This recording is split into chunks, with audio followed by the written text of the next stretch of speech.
एक आदमी फजर की नमाज पढ़ के दिन शुरू करे और एक आदमी फजर की नमाज के बगैर दिन शुरू करे, काफिर तो कहेगा कि दोनों का दिन एक जैसा है। लेकिन जिस मुसलमान को अल्लाह और अल्लाह के रसूल पे एतमाद है, वो तो नहीं कह सकता कि दोनों का दिन एक जैसा हो और दोनों की आज की कमाई एक जैसी होगी और दोनों का कारोबार आज एक जैसा होगा।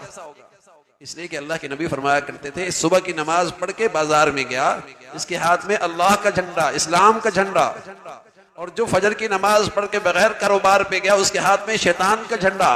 बताइए, एक फौजी के हाथ में पाकिस्तान का झंडा हो और दूसरे फौजी के हाथ में इंडिया का झंडा हो, तो बताइए उनका जिम्मेदार दोनों के साथ एक जैसा सलूक करेगा?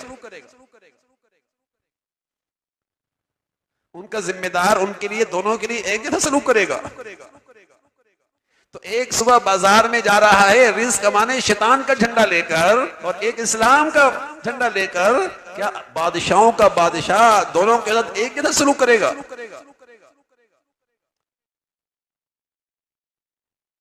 जिनको अल्लाह के नबी पर एतमाद नहीं, उनके नजदीक तो दोनों की सुबह एक जैसी हुई, उनके नजदीक तो दोनों की सुबह एक जैसी हुई, लेकिन वल्लाह दोनों की सुबह एक जैसी नहीं, दोनों का दिन एक जैसा नहीं। एक का दिन बरकत से खाली, अल्लाह की रहमत से खाली, अल्लाह के फजल से खाली, अल्लाह की नजरे रहमत और मोहब्बत से खाली, अल्लाह के गजब के साथ इसकी सुबह है, और दूसरा अल्लाह की रहमत और फजल के साथ सुबह कर रहा। दोनों में फर्क है। एक आदमी जहर खाए एक चम्मच और एक आदमी शक्कर खाए एक चम्मच, बताइए दोनों का रिएक्शन एक कैसा होगा? तो बात समझ में आती है बहुत जल्दी।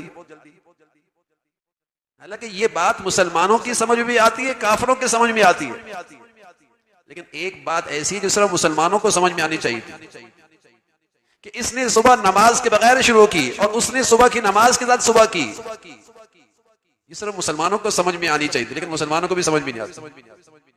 जहर और शक्कर की एक एक चम्मच दोनों को समझ में आती है कि दोनों का जिस्म एक जैसा नहीं रहेगा, उसके असरात अलग अलग होंगे। एक आदमी सुबह नाश्ता करता है सूद के माल से, हराम माल से, एक आदमी सुबह लुकमा हलाल से नाश्ता करता है और उसके बच्चे लुकमा हलाल खाते। बताइए, काफिर तो कहेगा दोनों का नाश्ता एक जैसा है, लेकिन मुसलमान समझता है एक ने कुत्ता बिल्ली खाया और एक ने अल्लाह के साथ इबादत के साथ खाना खाया, फर्क है। जिसने हराम खाया उसने बिल्ली खाई, चूहा खाया, हराम खाया, और जिसने लुकमा हलाल खाया उसने तो अल्लाह को राजी किया, इबादत की। लेकिन काफिर इस इल्म को नहीं समझता, वो कहते दोनों ने अच्छा नाश्ता कर लिया।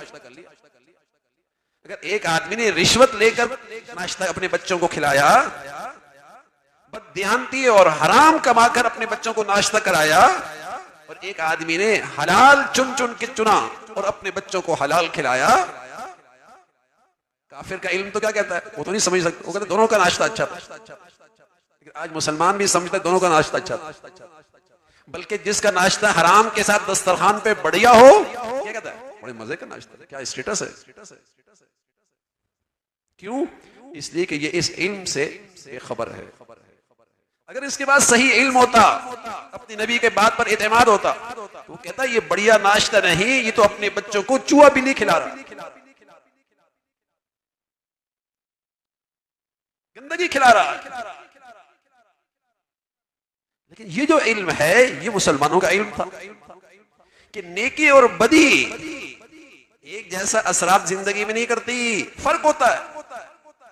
अल्लाह मियां कह रहे हैं, वलौ अन्ना अहलल कुरा आमनू वत्तक़ौ लफतहना अलैहिम बरकातिम मिनस समा। अगर ये लोग परहेजगार हो जाएं तो मैं जमीन और आसमान को बरकतों से भर दूंगा, हर चीज में नफा होगा।